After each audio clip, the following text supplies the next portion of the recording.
تلك حدود الله ومن يطع الله ورسوله يدخله جنات تجري من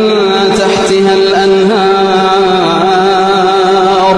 ومن يطع الله ورسوله يدخله جنات تجري من تحتها الأنهار خالدين فيها وذلك الفوز العظيم ومن يعص الله ورسوله ويتعد حدوده يدخل